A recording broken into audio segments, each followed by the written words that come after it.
Donald Trump ने दिया बयान, ईरान के पास परमाणु हथियार नहीं हो सकता है। मैंने ये बार बार कहा है। और साथ ही दी दी चेतावनी, सभी को तुरंत तेहरान खाली कर देना चाहिए।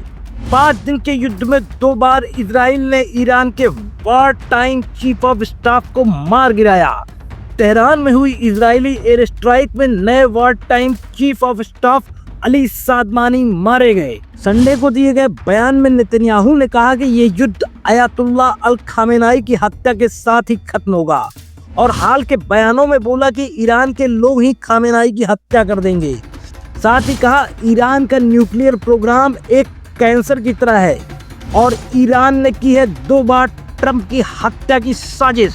ये सारे बयान इसलिए आ गए हैं जिससे खामेनाई की हत्या सही लगे, क्योंकि अब मोटिव एस्टेब्लिश हो गया है। इसलिए अमेरिका कभी भी युद्ध में कूद सकता है। हालांकि G7 से जाते समय ट्रंप बोले कि ईरान को बातचीत कर लेनी चाहिए, इससे पहले कि देर हो जाए। मिडिल ईस्ट में जो आग सुलग रही है वो सिर्फ 2 देशों का झगड़ा नहीं रहा। ईरान के बाद अब यमन ने भी इजराइल पर हमला कर दिया है। इजराइल ने भी इस हमले को कंफर्म किया है। लंबे समय से चली आ रही ये प्रॉक्सी वार अब आमने सामने के युद्ध में बदल चुकी है।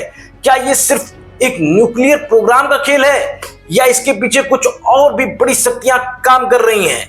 इस युद्ध में कुछ ऐसे काले सच हैं जो आपको हैरान कर देंगे।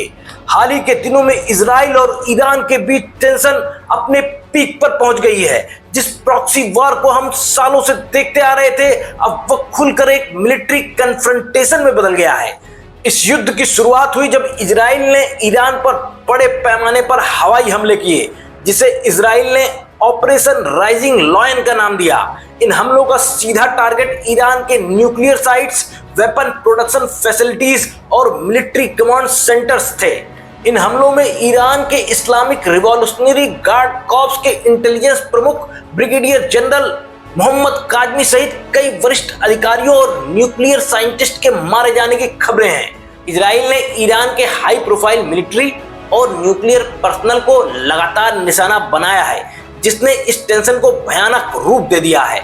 इजराइल ने सीधे तौर पर ईरान की संवेदनशील न्यूक्लियर साइट जैसे नातांज और फोर्डो को निशाना बनाया है। इजराइल का दावा है कि ये हमले ईरान को न्यूक्लियर वेपन्स हासिल करने से रोकने के लिए जरूरी थे। इन इजरायली हमलों के जवाब में ईरान ने इजराइल पर एक ही झटके में सैकड़ों बैलिस्टिक मिसाइलों और ड्रोन से बड़े पैमाने पर हमला किया। इजराइल के शहरों, जिनमें तेल अवीव और हाइफा शामिल हैं, में भी मिसाइलें गिरी और उसके बाद इजरायली सूत्रों के अनुसार उनके जवाबी हमले में ईरान को भारी नुकसान हुआ है और 230 से अधिक लोग मारे गए हैं। हालांकि ईरान ने इन आंकड़ों की पुष्टि नहीं की। ईरान ने अपने हमले को सेल्फ डिफेंस बताया और कहा है कि वह इजराइल की आक्रामकता का जवाब देने के लिए बाध्य है। आइए जानते हैं क्यों और कैसे शुरू हुआ ये टकराव। इस संघर्ष की सबसे बड़ी वजह है ईरान का न्यूक्लियर प्रोग्राम। इजराइल को डर है कि ईरान न्यूक्लियर बॉम्ब बना रहा है, जो उसके अस्तित्व के लिए सीधा खतरा है। इजराइल इसे किसी भी कीमत पर रोकना चाहता है। वहीं ईरान कहता है कि उसका प्रोग्राम सिर्फ इलेक्ट्रिसिटी प्रोड्यूस करने और चिकित्सा उद्देश्यों के लिए है। दूसरा मेन रीजन है रीजनल डोमिनेंस।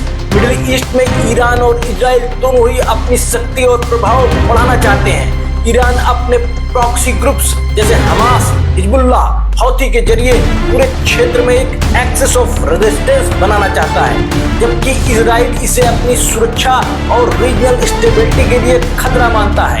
दशकों से ये संघर्ष सीधे युद्ध की बजाय प्रॉक्सी ग्रुप्स के जरिए लड़ा जाता है।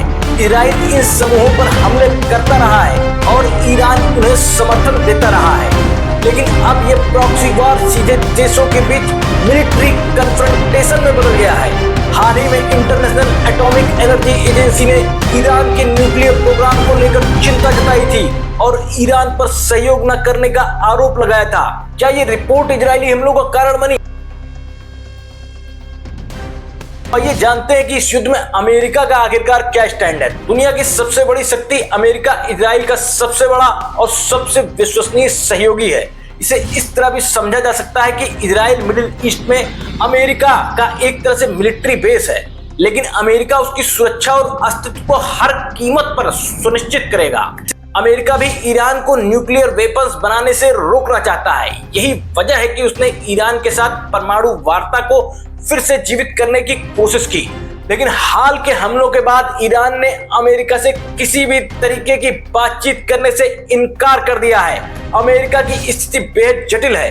एक तरफ वह इस युद्ध को फैलने से रोकना चाहता है क्योंकि इससे ग्लोबल इकोनॉमी और मिडिल ईस्ट की स्टेबिलिटी पर भयानक असर पड़ेगा। दूसरी तरफ उसने इजराइल की रक्षा में मदद भी की है, जैसे कि ईरानी मिसाइलों को रोकने में। इस युद्ध पर अमेरिकी राष्ट्रपति ट्रंप ने यह कहा भी है कि अमेरिका इस संघर्ष में शामिल हो सकता है, लेकिन वह अयातुल्ला खामेनेई को मारने की इजरायली योजना के बिल्कुल भी खिलाफ है। उन्होंने यह भी उम्मीद जताई है कि इजराइल और ईरान के बीच शांति हो सकती है, लेकिन कभी कभी देशों को लड़ना पड़ता है। यहाँ पर रूसी एंगल जानना भी इंपॉर्टेंट है, क्योंकि रशिया जो कि खुद भी यूक्रेन से युद्ध लड़ रहा है और रूस के इजराइल और ईरान दोनों के साथ संबंध है, इससे उसकी भूमिका जटिल है। वह दोनों पक्षों के साथ संबंधों को संतुलित रखने की कोशिश कर रहा है। रूस ने इस संघर्ष में मध्यस्थता करने और राजनयिक समाधान खोजने की पेशकश की है। रूसी राष्ट्रपति पुतिन ने दोनों देशों के नेताओं से बातचीत की है। हालांकि रूस ने इजराइल के हमलों की कड़ी निंदा की है। उन्होंने इसे अस्वीकार्य बताया है और चेतावनी भी दी है कि इसके गंभीर परिणाम होंगे। वहीं कुछ एक्सपर्ट्स का मानना है कि मिडिल ईस्ट में नया संघर्ष रूस के लिए फायदेमंद हो सकता है। यह यूक्रेन में चल रहे युद्ध से वेस्टर्न कंट्रीज का ध्यान भटका सकता है, जिससे रूस को राहत मिल सकती है। रूस के ईरान के साथ मजबूत मिलिट्री और इकोनॉमिक रिलेशन है, खासकर सीरिया में और ड्रोन सहित अन्य हथियारों के सौदे को लेकर। हालांकि इजराइल की चिंताओं के कारण रूस ने ईरान को कुछ एडवांस वेपन सिस्टम की डिलीवरी देने में देरी की है। मिडिल ईस्ट में जब भी तनाव बढ़ता है, ग्लोबल ऑयल की कीमतें बढ़ती हैं, जो रूस के लिए आर्थिक रूप से फायदेमंद हो सकता है, खासकर यूक्रेन युद्ध के कारण लगे प्रतिबंधों के बीच। इजराइल लंबे समय से मुस्लिम देशों की आंखों में कांटे की तरह चुभता रहा है, क्योंकि इजराइल मिडिल ईस्ट में अमेरिकी शक्ति का प्रतीक है। वही अमेरिका जो पूरे विश्व में तेल के सारे रिजर्व को अपने कंट्रोल में रखता है। तेल के भंडार वाले देशों में से ज्यादातर मुस्लिम देश ही हैं। वहीं भारत की स्थिति इस पे न्यूट्रल है, जहां ईरान का शाहबाज पोर्ट भारत को मिडिल ईस्ट में व्यापार करने के लिए गोल्डन गेटवे है। तो अभी हाल में ही हुए पाकिस्तान के साथ युद्ध में इजराइल से खरीदी गई हैरो सुसाइड ड्रोन्स का भारी मात्रा में भारत ने इस्तेमाल किया था, जिससे साफ होता है कि भारत के संबंध ईरान और इजराइल से दोनों से ही काफी घनिष्ठ हैं और बहुत ही जरूरी हैं। देखा जाए तो अमेरिका, रूस, ईरान और इजराइल तो इस युद्ध में पहले ही शामिल थे और फिलिस्तीन तो सालों से इजराइल से युद्ध लड़ ही रहा है। अब यमन के आ जाने के बाद इजराइल के और भी पुराने दुश्मन इसमें शामिल हो सकते हैं। क्या यह संघर्ष एक बड़े क्षेत्रीय या ग्लोबल वॉर में बदल जाएगा, यह देखना अभी बाकी है। लेकिन एक बात तो तय है, इस आग के परिणाम पूरी दुनिया पर पड़ेंगे।